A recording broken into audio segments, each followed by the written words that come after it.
Tiba aku melayang, menembus lapisan awan.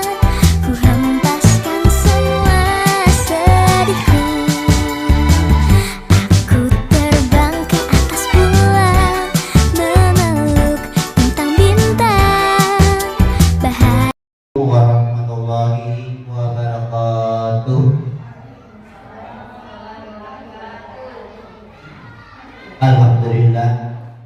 Alhamdulillah rabbil alamin. Wassalatu wassalamu ala asyrafil anbiya'i wal mursalin wa ala alihi wa sahbihi ajmain, amma ba'd. Yang terhormat Bapak Kepala Sekolah UPT SPM 206 Portonile, yang saya hormati rekan-rekan guru dan staf yang hadir pada hari ini. Puji syukur kita panjatkan kehadiran Allah Subhanahu wa Ta'ala, di mana pada hari ini kita diberikan kesehatan, kesempatan hingga insya Allah kita berkumpul di tempat ini, yaitu untuk menyebarkan pemahaman dan pengalaman penerapan budaya positif. Salawat dan taslim atas junjungan Nabi Muhammad SAW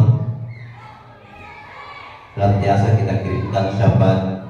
Mudah-mudahan kita dapatkan syafaatnya di dunia dan lebih-lebih nanti insyaallah di hari kemudian. Hadirin yang saya hormati, pada hari ini kita akan memberikan penyebaran pemahaman dan pengalaman budaya positif, dan insyaallah di bawakan langsung atau dipersembahkan oleh Ibu Mardiana SPD dari PGP Angkatan 7. Dengan untuk persingkat waktu kepada Ibu Mardiana SPD kami persilakan.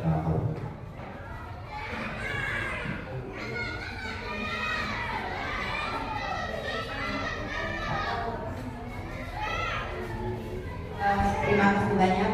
Bismillahirrahmanirrahim. Assalamualaikum warahmatullahi wabarakatuh.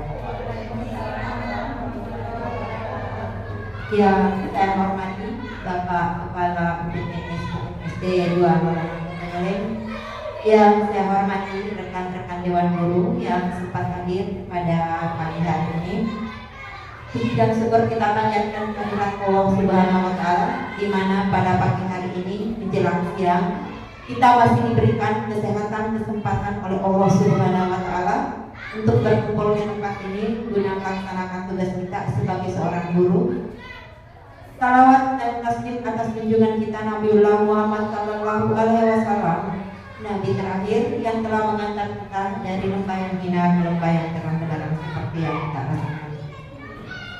Bapak Ibu Guru yang saya hormati dan yang saya banggakan, sebelumnya saya mohon maaf yang sebesar-besarnya karena menyita waktu Bapak Ibu untuk menghadiri sosialisasi saya ini dalam rangka penyebaran pemahaman pengalaman penerapan budaya positif yang insya Allah akan kita laksanakan di SD kita ini. Dan saya juga mengucapkan terima kasih banyak kepada Bapak Kepala Sekolah yang telah memberikan izin sehingga acara ini insya Allah ke depan 1 jam terlaksana dengan baik. Begitupun dengan rekan-rekan. Bapak Ibu yang saya hormati, seperti yang kita lihat di atas, judulnya adalah pemahaman, menyebarkan pemahaman budaya positif. Ya, jadi ini adalah tujuan saya melaksanakan. Salah satunya adalah memang kami diharuskan di CGP Angkatan 7 itu untuk menyebarkan bagaimana penerapan kita, berbagi ilmu kepada rekan-rekan guru-guru, walaupun ilmunya masih sedikit, tapi dengan berbagi mungkin bisa akan bertambah. Jadi bukan berarti saya berdiri di depan di sini dan saya mempunyai lebih, tidak. Tapi kita belajar bersama-sama bagaimana kita menciptakan budaya positif yang ada di sekolah kita ini. Dan budaya positif ini saya rasa sudah sering kita lakukan. Kemudian tujuan yang kedua, saya mengadakan sosialisasi Itu juga bagaimana kita berkolaborasi ya, bagaimana kita berkolaborasi dalam menciptakan budaya positif. Karena salah satu tujuan budaya positif itu tujuan dari pembelajaran KHD di Hajar Dewantara yaitu adalah berbudaya positif. Nah, seperti ini. Nah, saya perkenalkan sedikit dari yang di atas adalah fasilitator. Jadi Bapak Muhajir Junaida ini adalah fasilitator saya. Beliau adalah pengawas di Kabupaten Pojok. Nah, yang sebelah sana adalah pengajar praktik Pak Iswanto. Beliau salah satu guru di SMA negeri yang ada di Bongkobahari. Ya, jadi beliau sudah datang dan sebelum saya lanjut saya mengucapkan selamat datang guru hebat. Mari kita belajar bersama, berkolaborasi, saling mendukung demi mewujudkan disiplin positif di sekolah kita tercinta ini, yaitu di SD 256. Nah, sebelum saya masuk di budaya positif, saya ingin membahas dulu apa sebenarnya tujuan pendidikan. Ya. Jadi tujuan pendidikan bagi pendidikan menurut Bapak Ki Hajar Dewantara, tujuan dari pendidikan dilakukannya adalah proses pendidikan adalah untuk menutup segala kekuatan kodrat yang ada pada anak-anak itu, agar mereka sebagai manusia dan anggota masyarakat dapat mencapai keselamatan dan kebahagiaan yang setinggi-tingginya. Oleh sebab itu, pendidikan hanya dapat menutup atau hidupnya kekuatan kodrat yang ada pada anak-anak agar dapat memperbaiki lakunya bukan dasarnya. Nah, saya tanya Bapak Ibu dulu, atas kata menuntut, apa sih sebenarnya dari kata menuntut itu menurut Bapak Ibu? Mengantar, menemani. Iya, betul sekali Ibu Mutmainah. Betul ya. Kita hanya mengantar anak didik. Bagaimana kita mengantar mereka? Bagaimana kita memperbaiki? Ya, jadi bukan kita memperbaiki dasar. Soalnya itu mereka sudah ada. Tinggal kita menuntut bagaimana kita mengarah ke depan. Ya, mau anak ini jadi seperti apa? Mau jadi ini seperti apa? Tergantung kita guru yang mengantarnya, yang mendampinginya. Jadi anak itu sudah mempunyai bakat masing-masing. Misalnya anak ini sudah bakatnya menjadi dokter, kita tuntut dia untuk menjadi seorang dokter. Ya, jangan kita paksakan bahwa dia mau menjadi dokter dan kita tuntut dia menjadi seorang guru. Ya, jadi kita tuntut dia, menuntut. Itulah yang dia mau Bapak Ki Hajar Dewantara. Seperti kita tadi, ya, lahannya itu adalah sekolah, kemudian petaninya itu adalah guru, kemudian itu adalah siswa. Nah, bagaimana supaya padi itu tumbuh bagus? Tentu kita garap, tentu kita beri pupuk, ya. Jadi seperti itulah tujuan pendidikan. Jadi anak-anak itu sudah ada dasarnya, sudah ada bakatnya dari dalam. Tinggal kita bagaimana kan tujuannya kita menanam padi kan supaya padinya tumbuh bagus, supaya kita bisa nikmati nanti. Begitupun dengan anak-anak kita, mereka ingin menjadi seorang guru, kita gembleng dia. Bagaimana dia menjadi seorang guru yang baik, yang bisa menjadi teladan bagi muridnya, bukan guru yang sombong, bukan guru yang mau dikata, tapi guru yang menjadi teladan bagi siswanya. Itulah yang kita inginkan. Jadi di dalamnya itu anak itu sudah ada di dalamnya. Dia mau jadi guru, tinggal kita bimbing dia bagaimana dia menjadi seorang guru yang betul-betul diharapkan oleh kita. Seperti itu Bapak Ibu. Jadi ini sedikit pengantar dari tujuan pendidikan Ki Hajar Dewantara. Jadi Bapak Ibu guru yang ingin masuk di guru penggerak itu enak sekali, ya. Kita tahu, kita betul-betul mendalami. Oh selama ini, oh iya betul ya. Memang seperti ini yang kita mau. Jadi silakan dilanjut slide berikutnya. Dan berikutnya.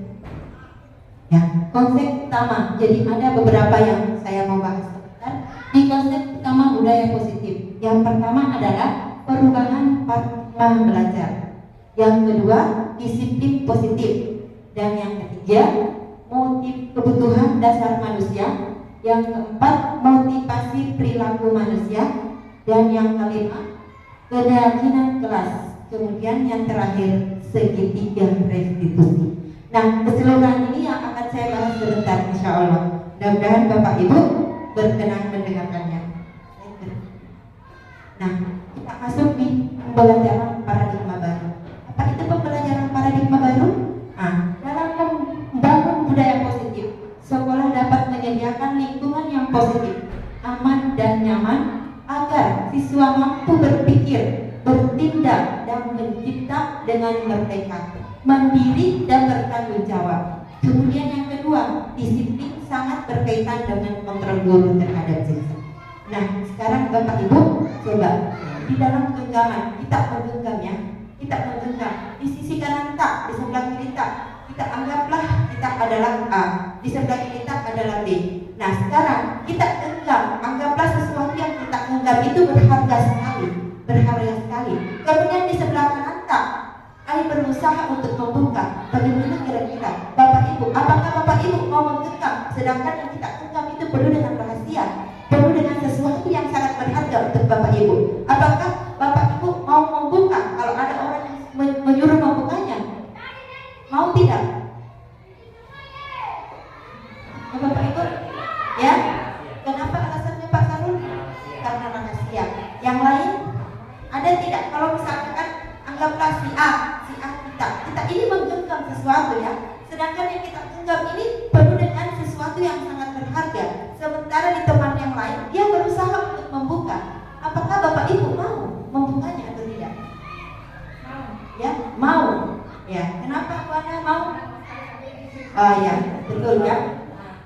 Dan Pak Sarul bilang Pak Sarul tidak mau membukanya karena itu adalah sesuatu yang berharga. Kemudian Ibu Nirwana bilang dia mau membuka karena dia mau mengetahui. Ya, mungkin maksud Ibu Nirwana dia juga mau memberitahu bahwa yang saya genggam ini seperti ini. Ya, terus sekali ya Bu. Jadi di paradigma baru itu kontrol kita itu siswa itu kita yang mengontrolnya. Maksudnya seperti itu. Jadi anak-anak itu dia sudah memiliki apa yang sudah dia bakatnya itu dari bawah, kita guru yang mengontrolnya. Ya. Jadi sekalipun ada yang berusaha untuk membuka, prinsipnya kita tetap berprinsip jangan membuka karena ini adalah rahasia untuk saya. Nah, kemudian Ibu Nirwana mengatakan saya mau membuka, betul juga karena apa yang sudah saya dapatkan itu saya siap untuk berbagi. Mungkin seperti itu maksud Ibu Nirwana. Ya, lanjut Bu Nirwana. Sekarang kita masuk di disiplin positif. Nah, mungkin Ibu di kata disiplin itu identik dengan apa? Kata disiplin. Disiplin apa itu Bapak Ibu? Disiplinnya, jadi disiplin positif. Ketika kita mendengar disiplin, apa yang terbayang di benak kita? Ya, nah, apa yang terlintas di pikiran kita? Kebanyakan orang akan menghubungkan kata disiplin dengan tata tertib, ya, tata tertib, teratur dan kepatuhan pada peraturan. Kata disiplin juga dihubungkan dengan hukuman, ya. Jadi padahal itu sungguh berbeda karena belajar tentang disiplin positif tidak harus memberikan hukuman. Justru itu adalah salah satu alternatif terakhir dan kalau perlu tidak digunakan sama sekali. Ya, jadi disiplin ini juga memang terkadang kita identik dengan hukuman. Kenapa? Kita sudah buat peraturan, kamu harus bersepatu hitam, itu kan disiplin, ya. Nah, kalau dia melanggar tentu kita hukum, kan seperti itu. Pada hari ini kamu harus pakai baju olahraga, kalau tidak saya beri hukuman. Nah, itu ternyata menurut di atas itu bahwa kata disiplin itu juga sering dihubungkan dengan hukuman, padahal itu sangat berbeda. Nah, kita sebagai pendidik tujuan kita adalah menciptakan anak-anak yang memiliki disiplin sehingga mereka bisa berperilaku dengan mengacu pada nilai-nilai kebijakan universal dan memiliki motivasi intrinsik bukan intrinsik, ya. Jadi Ibu, disiplin positif itu saya rasa sudah sering kita kita lakukan di sekolah. Misalnya ya, upacara, selesai upacara kita saling-saling sama anak. Itu sudah merupakan disiplin positif yang baik. Kemudian sebelum belajar anak-anak berdoa. Anak berdoa itu sudah merupakan disiplin positif yang baik. Kemudian apalagi sebelum pulang kita juga berdoa. Nah, itu juga merupakan sudah disiplin positif. Jadi disiplin positif yang baik itu memberikan disiplin praktik yang baik itu sudah sering kita lakukan. Ya, Bapak Ibu. Jadi lanjut ke kemudian kebutuhan dasar manusia. Di kebutuhan dasar ada beberapa. Yang pertama, seperti yang kita lihat di atas adalah kebutuhan bertahan hidup. Yang mana itu Bapak Ibu kebutuhan bertahan hidup? Anak-anak itu butuh pakaian, butuh tempat tinggal, ya, butuh kenyamanan. Bagaimana dia merasa nyaman di sekolah, bagaimana dia bisa belajar dengan baik, bagaimana dia bisa menikmati hari-harinya. Anak-anak itu suka dengan bermain. Jadi bagaimana anak-anak itu bisa menerima pelajaran dengan baik. Dia butuh tempat tinggal, dia butuh pakaian, ya. Jadi dia bertahan hidup. Kemudian kasih sayang dan rasa diterima. Nah, di sini terkadang anak-anak itu perlu kasih sayang, perlu perhatian dari ibu, ya. Jadi tidak sedikit anak-anak itu yang tidak butuh perhatian. Terkadang mereka sedikit saja tintanya, padahal dia diberi perhatian sama kita. Dia biasa biasa melakukan sesuatu yang kadang-kadang di luar, padahal dia hanya butuh perhatian. Kenapa? Dia terkadang tinggal sama neneknya, tinggal jauh dari orang tuanya. Nah, dia merasa di rumah tidak ada yang memberikan kasih sayang, maka di sekolah dia akan bertindak seperti itu. Dia terkadang melakukan hal-hal, menekuk temannya atau mencolok-colok temannya, padahal sebenarnya anak itu hanya butuh perhatian dari kita. Jadi itu salah satu contoh dari kasih sayang dan rasa penguasaan. Anak-anak juga terkadang ya butuh penguasaan. Yang seperti penguasaan yang seperti yang mana? Nah, kadang anak-anak itu dia merasa dia mau menguasai semuanya. Ya, ada kan anak-anak seperti itu. Biasa dia mau, misalnya di kelas saya seperti Jabal ya, dia mau masuk di sini, menari masuk mau, di sini juga mau. Nah, terkadang anak-anak itu seperti itu karena dia butuh penguasaan. Dia mau berkuasa, dia mau bahwa dia yang ya. Anak-anak itu seperti itu. Kemudian kebebasan. Jadi kita tidak boleh menekan, ya. Misalnya kita memberikan tugas, kita kasihlah anak-anak. Mau tugasnya diselesaikan seperti apa nak? Terserah dari kita. Ya, yang penting tugasnya selesai. Mau dia menggambar, kalau misalnya dia ekspresikan dengan menggambar, dia mau ekspresikan dengan menyanyi, dia mau ekspresikan dengan tulisan saja, atau tugasnya dia mau selesaikan dengan cara bicara, ya terserah, tergantung anak-anak itu. Jadi kita berikan kebebasan dia. Jangan kita paksa bahwa kamu harus seperti ini, kamu harus seperti ini. Pada dasar tadi tujuan pendidikan anak itu sudah ada kodratnya, sudah ada dasarnya dari dalam. Tinggal kita mengarahnya seperti apa. Jadi kita tidak bisa paksakan bahwa anak ini si A harus begini, si B harus begini, ya tidak seperti itu. Kemudian kesenangan, anak-anak itu senang untuk bermain. Jadi manakala kita mengajar, manakala kita memberikan pelajaran, ya kita kasih kesenangannya, karena anak-anak itu senang untuk bermain. Tidak sedikit. Apakah kesenangannya belajarnya kita perlu bermain game atau memberikan kuis apa saja? Yang penting itu anak-anak senang. Ya seperti itu Bapak Ibu.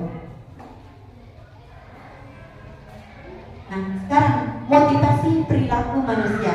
Nah motivasi perilaku manusia menurut dia Gosen dalam bukunya School Discipline itu ada 3. Yang pertama untuk menghindari ketidaknyamanan atau hukuman. Nah yang mana kemudian murid bertanya, apa yang akan terjadi apabila saya tidak melakukannya?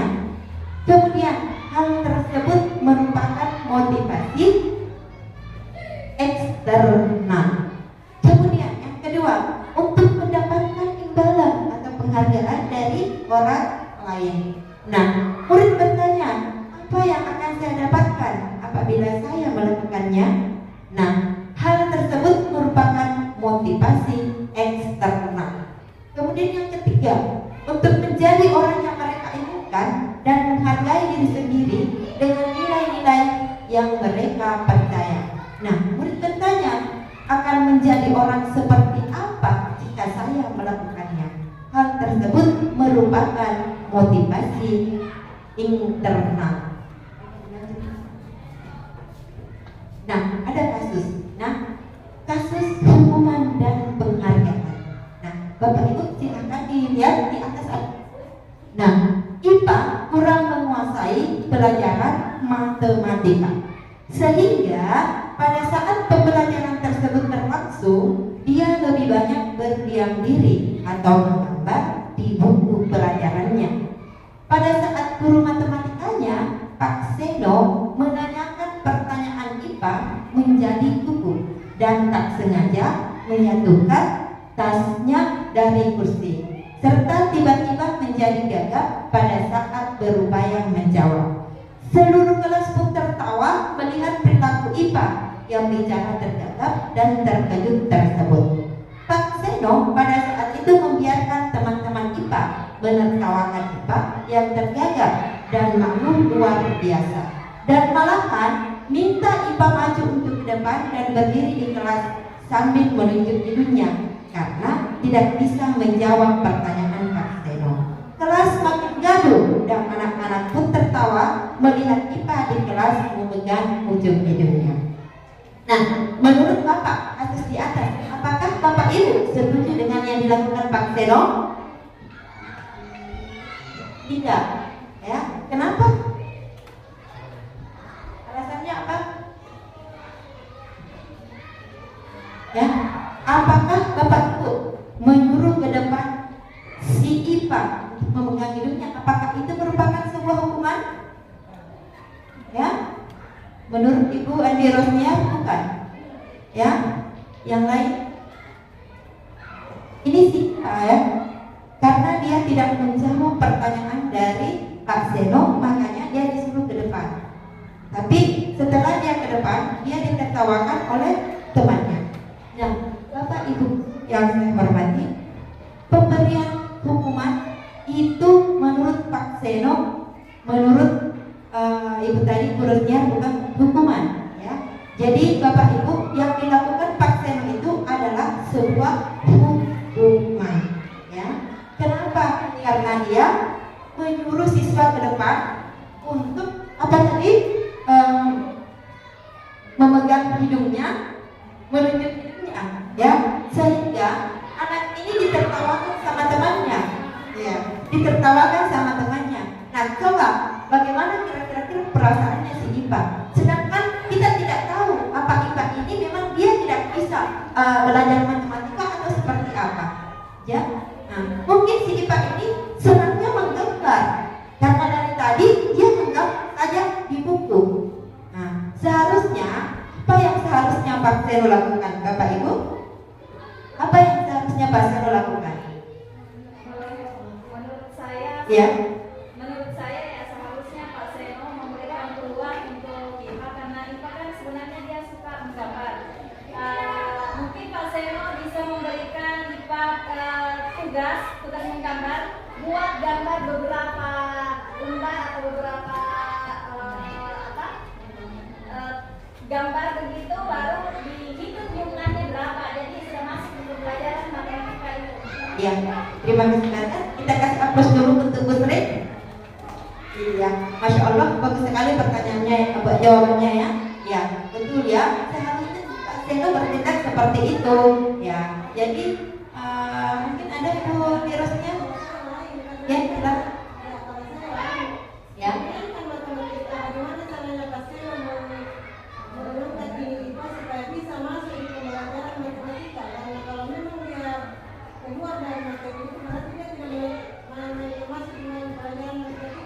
Ya, bagus sekali jawabannya. Tak beri aplaus dulu untuk Ibu Andi Rosniar. Ya, betul sekali ya. Jadi Ibu Ade Rosniar itu jawabannya sungguh bagus sekali, betul ya. Jadi seharusnya Pak Seno cari tahu dulu apa yang terjadi dengan si Ipa, ya. Setelah itu baru kita telusuri apa sebenarnya yang terjadi sehingga anak ini seperti ini. Ya. Jadi kita tidak boleh langsung mengambil hukuman, ya, untuk menyuruhnya ke depan. Karena kenapa? Pada saat Ipa ini sebentar kalau sudah diketahui sama teman-temannya, bagaimana kira-kira? Ya, nah, butuh waktu mungkin untuk memperbaikinya. Mungkin besok tidak mau pergi sekolah karena kenapa? Diketahui sama teman-temannya. Jadi tindakan Pak Seno seharusnya dia harus selesaikan dengan restitusi. Jadi bisa dilanjut Bu Maimunah.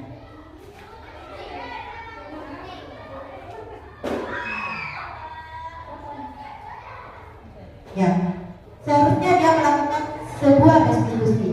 Apa itu sebuah restitusi? Cara menanamkan disiplin positif pada murid.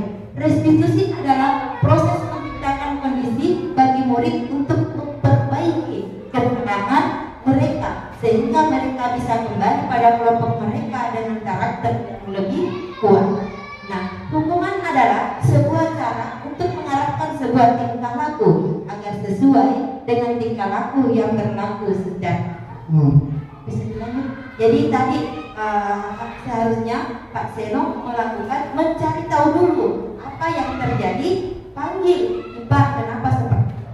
Jangan langsung memberikan hukuman untuk menyuruh ke depan. Ya, seperti itu. Nah, kita masuk ke keyakinan kelas. Apa itu keyakinan kelas? Ya, jadi sebelum pembelajaran kita mulai itu, alangkah bagusnya kalau kita buat dulu keyakinan kelas. Ya, nah keyakinan kelas itu untuk apa? Untuk mendukung motivasi intrinsik kembali ke nilai-nilai atau keyakinan-keyakinan lebih menggerakkan seseorang dibandingkan mengikuti serangkaian peraturan. Jadi kita buat ya keyakinan kelas. Nah, seperti ya di belakang sana Bapak Ibu saya sudah bikin keyakinan kelas. Di sana ada keyakinan kelas saya yang saya sudah bikin itu dari anak-anak semua. Jadi mereka bertanggung jawab atas tugasnya. Ya, jadi kemudian yang kedua yang bersifat jujur. Di kelas 5 juga dia harus bersifat jujur. Jadi manakala dia melanggar keyakinan itu berarti dia akan merasa keluar dari konsekuensinya karena dia sendiri yang buat. Jadi Bapak Ibu silahkan membuat keyakinan kelas di kelasnya masing-masing. Jadi bedakan keyakinan kelas dengan peraturan ya. Jadi kita harus membedakannya. Bisa dilanjut mengenainya. Nah, bagaimana cara kita merumus keyakinan kelas? Bapak Ibu silahkan dilihat di atas. Yang pertama, siswa menulis keyakinan kelas yang mereka inginkan. Jadi kita lemparkan apa yang kalian mau di dalam kelas. Ya, kita lemparkan kepada siswa. Kemudian setelah itu kita guru dan siswa mengulas keyakinan yang telah ditulis. Kita kumpulkan keyakinan kelas itu, ya. Kemudian kita satukan. Guru dan siswa memilih keyakinan kelas yang penting, ya, yang penting saja. Kemudian mengubah keyakinan kelas menjadi kalimat positif. Kemudian yang terakhir adalah mengecek dan menyepakati keyakinan kelas. Jadi yang membuat keyakinan kelas itu kita sendiri dengan guru, ya, anak-anak. Jadi misalnya, ya, anak ada yang menulis jangan tidur di dalam kelas. Kita ambil. Kemudian yang mana yang Bapak Ibu anggap penting, itu yang bisa di apa? Yang bisa dipilih. Bisa dilanjut Bu. Nah, coba Bapak Ibu ada sedikit video di saat saya membuat keyakinan kelas.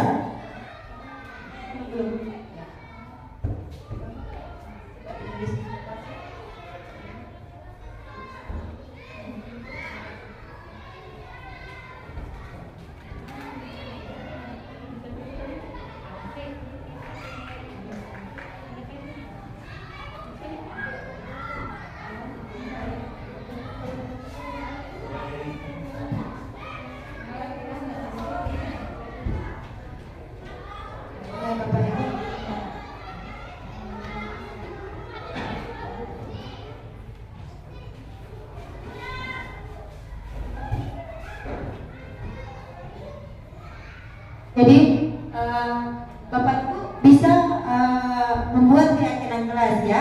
Jadi bisa memberikan anak-anak apa yang mau kita yakinkan kelas. Misalnya jangan hidup rukun ya. Jadi jangan membuang sampah sembarangan.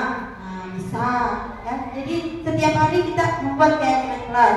Kemudian kalau kita sudah sepakat ya bisa dia bisa buat seperti di atas atau bisa di kertas, terserah dari Bapak Ibu yang mana Bapak Ibu bisa lakukan. Nah Bapak Ibu sekarang sudah terlihat di slide-nya di atas, bisa kita sambilkan. Jadi ini pertama kali saya membuat keyakinan kelas dengan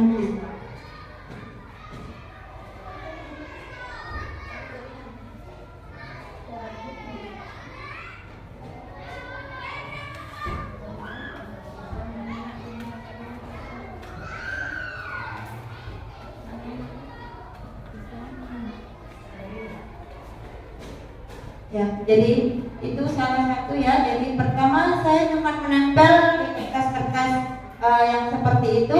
Saya kumpulkan dari 22 siswa itu, mereka menulis semua apa yang mereka inginkan. Jadi setelah itu kami pilih-pilih tadi ya. Jadi yang sama kita gabungkan saja, ya. Jadi mungkin anak-anak kan yang mereka mau tulis ya. Jadi kita tidak usah memaksa mereka, kamu tulis itu, tidak. Mereka kita berikan kesempatan untuk mencoret-coret apa yang mereka inginkan. Ya. Kemudian jadi Bapak Ibu guru yang mendaftar guru penggerak itu bisa semua kegiatan tak bisa kita dokumentasikan. Kenapa? Karena itu sangat berguna sekali. Jadi sungguh enak ya, belajar mendapatkan ilmu dari guru penggerak. Ya. Kami jaringan. Ya, coba itu kita saksikan di atas. Silakan Bapak Ibu. Iya. Terus satu persatu siswa menempel, ya, nempel keyakinan kelasnya. Jadi saya pisah ya, jadi keyakinan kelas putra dengan keyakinan kelas putri. Nah, satu-satu mereka silakan dilihat Bapak Ibu.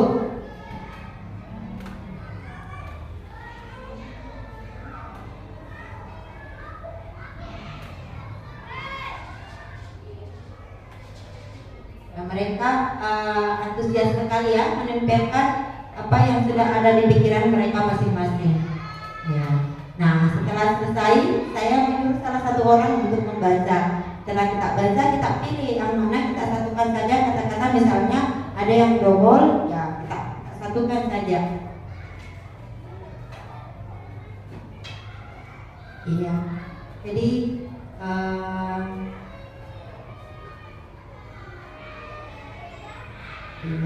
tapi Bu Menda bisa dilanjut? Ya, ini adalah keyakinan kelas. Maaf ya,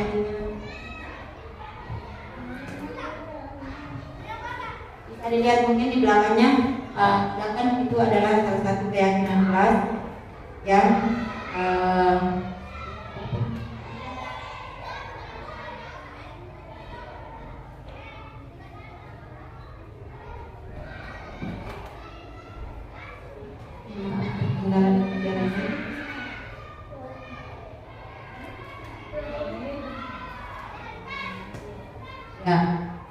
itu di atas ya, sudah muncul keyakinan kelas yang kami buat di kelas 5. Yang pertama adalah bertanggung jawab atas tugasnya, kemudian bersifat jujur, bersikap sopan dan menghormati guru, tidak tidur dalam kelas, saling tolong menolong, hidup rukun sesama teman. Saya dilanjut dulu. Ya, coba kita lihat di atas ada peraturan dengan keyakinan kelas. Bapak Ibu silakan membedakan mana peraturan, mana keyakinan kelas. Ya, di atas kalau peraturan selalu kembalikan buku pada tempatnya. Itu merupakan peraturan. Tapi kalau dia keyakinan kelas adalah tanggung jawab. Kemudian dilarang mengganggu orang lain. Ya adalah menghormati orang lain. Dia di keyakinan kelas. Kemudian hadir di sekolah 15 menit sebelum pembelajaran dimulai. Nah, kalau dia keyakinan kelas menghormati orang lain atau berkomitmen. Kemudian dilarang melakukan kekerasan. Nah, kalau dia keyakinan kelas keselamatan menghormati orang lain.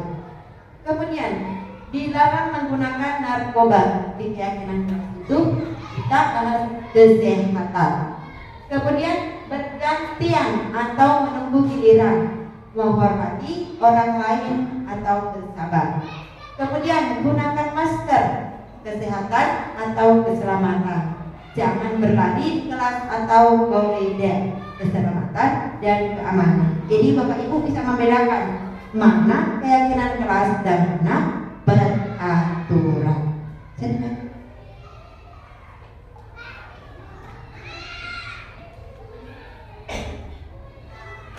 Kita masuk di 5 posisi kontrol. Posisi kontrol ini kelima ya Bapak Ibu. Ada 5 posisi kontrol ya. Ada penghukum, pembuat orang merasa bersalah, kemudian teman, pemantau dan manajer. Ya. Bagaimana guru berbuat? Ya, menghardik, menunjuk-nunjuk, menyakiti, menyindir itu merupakan sebuah hukuman. Ya. Kemudian kalau pembuat orang merasa bersalah, yaitu berceramah dan mengatakan seharusnya ibu kecewa. Kemudian teman membuatkan alasan-alasan untuk berkunyah. Kemudian pemantau menghitung dan mengukur. Kemudian manajer itu mengajukan pertanyaan-pertanyaan. Jadi ada 5 posisi kontrol yang bisa kita buat. Ya. Nah, bagaimana kalau guru penghukum? Jadi ada beberapa contoh penghukum. Kalau kamu tidak melakukannya, awas ya, rasakan. Jadi itu kata-kata yang dikeluarkan oleh ibu guru berarti itu sepenuhnya merupakan penghukum. Kemudian membentak, menyalahkan orang lain berbohong. Kemudian melakukan murid meletakkan guru di luar dunia berkualitas. Kemudian biarkan saja, nanti jangan marah-marah lagi. Nah, motivasinya hasilnya. Kemudian penghukum lagi mengulangi kesalahan. Kemudian membuat orang merasa bersalah. Kamu seharusnya, kamu sudah tahu, ibu lelah sekali, mengatakan ibu stres. Kemudian membuat orang merasa bersalah. Hasilnya kalau guru berkata menyembunyikan, menyangkal, berbohong. Kemudian murid meletakkan guru di dalam dunia berkualitas. Kemudian maafkan saya, merasa rendah diri. Jadi Bapak Ibu ada 5 kontrol ya, ada 5 posisi kontrol kita sebagai seorang guru. Ada penghukum, pembuat orang merasa bersalah, teman, pemantau dan manajer. Bisa dilanjut tuh. Nah, ada identitas gagal. Nah, coba Bapak Ibu, yang mana identitas gagal, yang mana identitas berhasil atau sukses? Hukuman, ya. Kalau hukuman itu mungkin perasaannya sesuatu yang menyakitkan harus terjadi. Kemudian disiplin, ya. Ada sanksi atau konsekuensi. Nah, bagaimana kita menyelesaikan dengan cara restitusi? Nah, tidak hukumannya tidak memang untuk murid, anak untuk jangka panjang. Kalau hukuman korban mendapatkan keadilan, murid anak akan tersakiti. Perilaku pasif agresif meningkat, sistem tidak akan berjalan bila murid tidak takut. Jadi misalkan terkadang, hei kamu jangan kerja tugasnya, awas kalau besok kau tidak kerja tugas berarti ibu akan hukum. Kata-kata itu kita sudah lupakan, itu tidak ya. Kemudian atau mengatakan awas ya, kalau besok tidak kerja kok ini, tidak bawa ini, tidak ini, itu kita sudah menghukum namanya. Nah, bagaimana kita seharusnya disiplin ya? Sesuatu harus terjadi, tidak nyaman untuk murid tidak akan merasa nyaman. Karena kenapa? Karena kita merasa kita sudah mengatur dia, kita sudah mengontrol dia. Seperti itu ya. Kemudian korban bisa diabaikan, murid anak tidak akan nyaman. Tidak akan nyaman ya. Kalau murid anak tersakiti, tentu murid tidak akan merasa nyaman. Nah, kalau perilaku pasif agresif meningkat, apa yang terjadi? Penguatan hanya bertahan dalam jangka waktu yang pendek. Jadi tentu tidak akan jangka panjang. Sistem tidak akan berjalan bila murid tidak takut. Nah, kalau sudah murid tidak takut, apa yang terjadi? Disiplinnya memerlukan monitoring dan supervisi terus-menerus dari guru. Kalau dia tidak takut, ya akan kita terus supervisi anak ini. Nah, bagaimana bisa direstitusinya? Restitusi merupakan pilihan. Kemudian menguatkan untuk murid atau anak dalam jangka panjang. Korban mendapatkan ganti tadi yang diabaikan, kemudian murid mendapatkan penguatan. Nah, masalah terpecahkan kalau kita selesaikan dengan restitusi, murid belajar bertanggung jawab untuk perilakunya. Jadi coba kita lihat mana hukuman disiplinnya itu ada sanksi atau konsekuensi. Jadi tadi kalau misalnya ada hukuman, kita kasih hukuman, bagaimana sanksinya atau konsekuensi. Lanjut.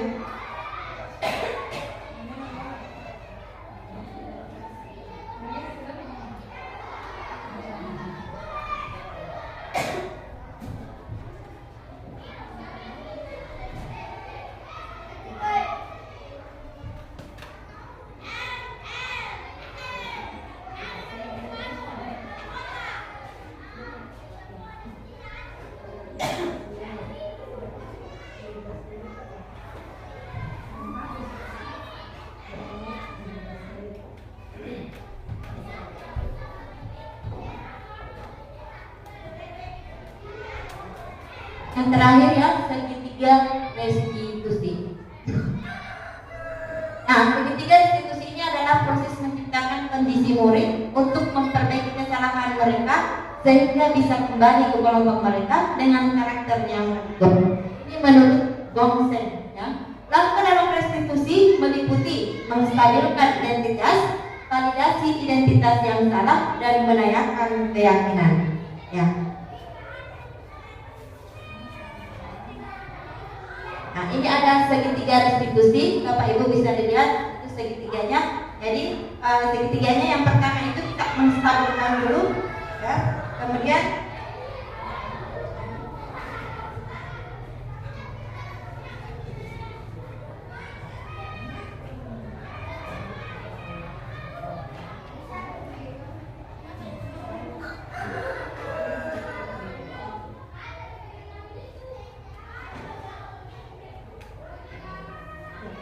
ya, dan ini tadi ya, menstabilkan identitas, kemudian validasi tindakan yang salah, kemudian kita menanyakan keyakinan. Misalnya, ya, jadi langkah restitusi yang pernah saya lakukan di kelas yaitu siswa pada saat saya mengajar, siswa tidur dalam kelas, ya. Jadi saya sebagai seorang guru, saya tidak langsung menghukum, kenapa tidur, ya, tidak. Tapi saya panggil, ya. Nah, ada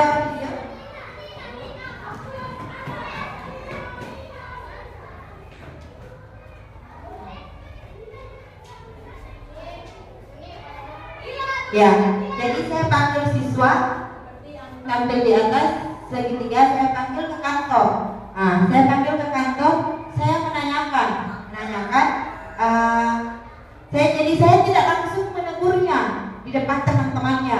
Kenapa kamu tidur? Tidak, tapi saya panggil lah, saya menstabilkan identitasnya dengan menanyakan, nah, kenapa tadi kamu tidur di kelas? Ya, jadi anak menjawab, saya tidak ada suaranya. Dia anak menjawab, saya ketiduran karena terlambat tidur. Saya, kenapa terlambat tidur? Kita bisa tanyakan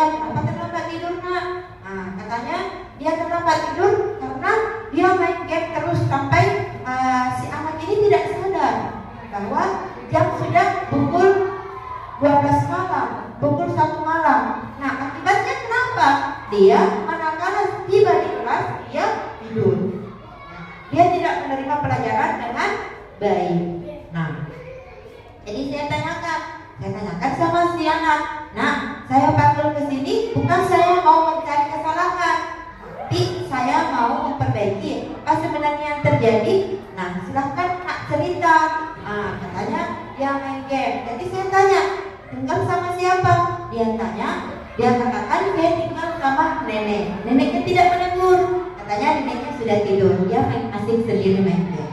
Nah, begitulah kita menyelesaikan sebenarnya apa yang terjadi pada anak-anak. Kita panggil, kita menanyakan apa yang sebenarnya terjadi dengan kata-kata yang bisa anak-anak terima. Menanyakan kenapa sampai ini terjadi, coba ceritakan apa yang terjadi. Kemudian kita tanyakan. Nah, kita menanyakan, kita pernah membuat keyakinan kelas. Salah satunya adalah tidak boleh tidur di dalam kelas. Nah, masih ingat? Dia katakan masih ingat, Bu. Berarti kalau begitu dia sudah tidak mematuhi keyakinan kelas yang dia buat sendiri. Dengan sendirinya dia akan tersadar, oh iya Bu, insya Allah saya akan memperbaikinya dan saya akan mengontrol untuk tidak bermain game lagi sampai larut malam. Ibu tidak melarang kamu bermain game, tapi dikurangi. Jangan sampai membuat kamu main game terus, akhirnya tidak sadar bahwa akibatnya dia tidak bisa menerima pelajaran dengan baik. Jadi dia sendiri sadar, oh iya, perbuatan yang saya lakukan tidak benar. Ya. Seperti itu, seperti yang kita saksikan di atas. Jadi dia sudah berjanji akan mau berubah. Dia bilang sebentar malam Bu, insya Allah saya berubah. Jadi anak-anak tidak boleh langsung ditegur, anak-anak tidak boleh langsung dikasih hukuman. Tapi kita tanyakan dulu, kita validasi dulu, kita cari identitas masalahnya seperti apa, ya. Seperti itulah yang saya pelajari di mana di guru penggerak. Ya, terima kasih. Sudah selesai, Bapak Ibu. Mungkin ada yang mau ditanyakan, silakan. Mengenai dari apa yang kita sudah bahas tadi, mungkin ada pertanyaan. Jadi Bapak Ibu, kita saling sharing saja ya, kita kolaborasi bagaimana kita menanamkan budaya positif. Ya, bertanya mungkin. Ya, apalagi ini yang calon guru bergerak angkatan 9, 10, insya Allah pasti terjaring dan Ibu tetap semangat ya. Ya. Jadi terima kasih banyak saya ucapkan atas waktunya, karena saya sudah menyita Bapak Ibu. Mohon maaf apabila ada kekurangan, dan saya akhiri dengan saya mau satu orang untuk merefleksi. Ya, coba silakan.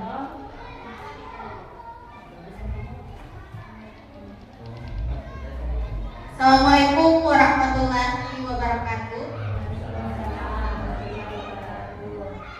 Terima kasih atas kesempatan yang diberikan. Sedikit saya tangkap dari pemaparan Ibu Mardiana tadi tentang keyakinan dan disiplin positif. Kemudian ada juga pemberian hukuman dari materi ini. Jadi sebaiknya di sekolah itu menurut kalau saya yang tangkap, jadi ditiadakan lagi pemberian hukuman, hanya disiplin positif. Terima kasih banyak, pertanyaannya yang sangat bagus sekali. Betul ya, jadi menghukum itu bukan ditiadakan menurut saya, tapi mungkin kita jangan langsung memberikan kan terkadang kita awas kok sebentar, kalau tidak ada pasti kan seperti itu. Anak-anak kau kenapa begitu? Nah, jangan seperti itu. Atau melakukan kesalahan kita cari tahu dulu. Seperti tadi kasusnya Pak Seno, jangan langsung dikasih berdiri di depan, tapi kita tanyakan dulu sebenarnya apa yang terjadi. Jadi Bapak Ibu di kelas tidak ada masalah. Ya, silahkan kita selesaikan dengan segitiga restitusi. Ya, mana tadi langkah-langkahnya bisa? Ya, itu segitiga restitusi. Yang itu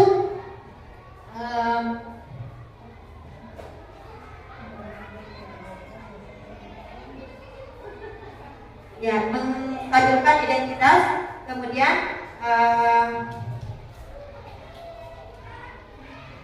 kita lakukan dengan segitiga lurus ya. Kemudian kita tanyakan apa sebenarnya yang terjadi dengan anak ini.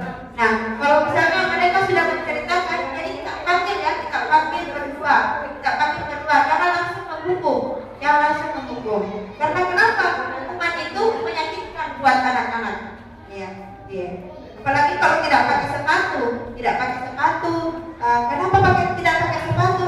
Awas ya, kalau tidak pakai sepatu coba di kelas. Ya, bagaimana kira-kira perasaannya?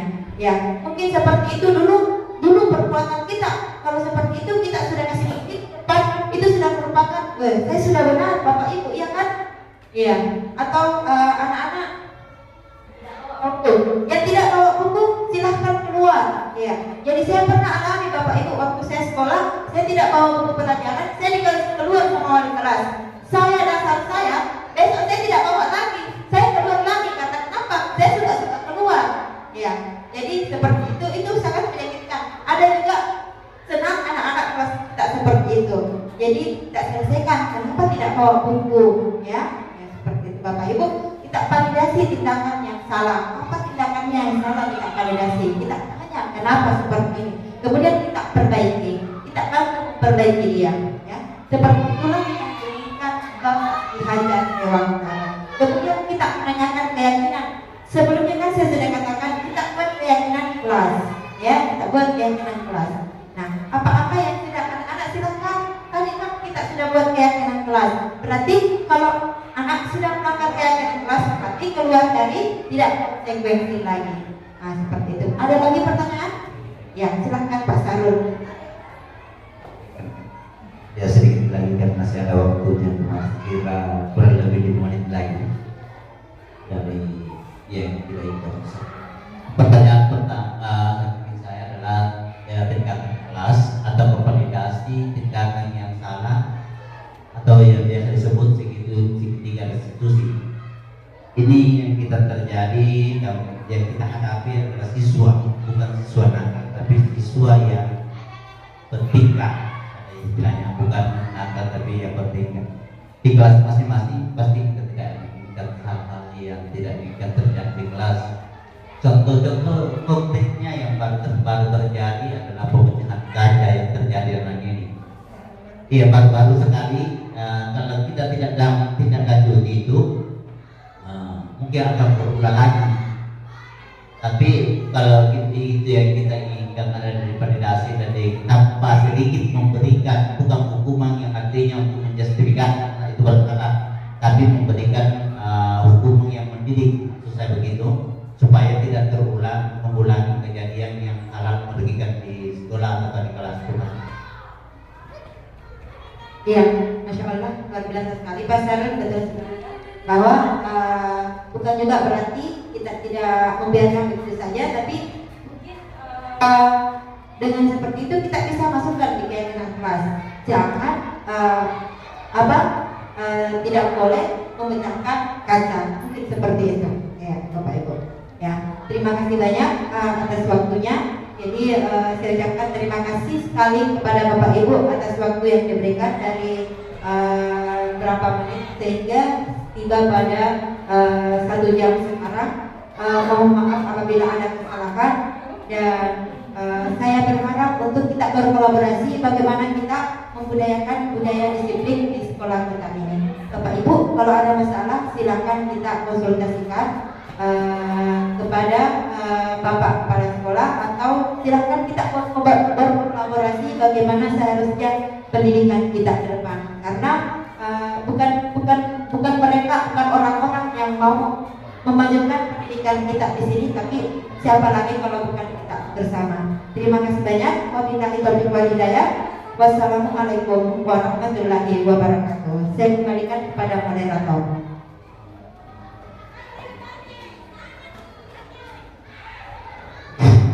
Jadi dengan tadi pemaparan dari Mbak Dewi tentang penyebaran pemahaman dan pengalaman penerapan budaya positif, itulah perihal yang sudah dijelaskan tadi tentang hukuman dan pemahaman dan budaya positif yang dilakukan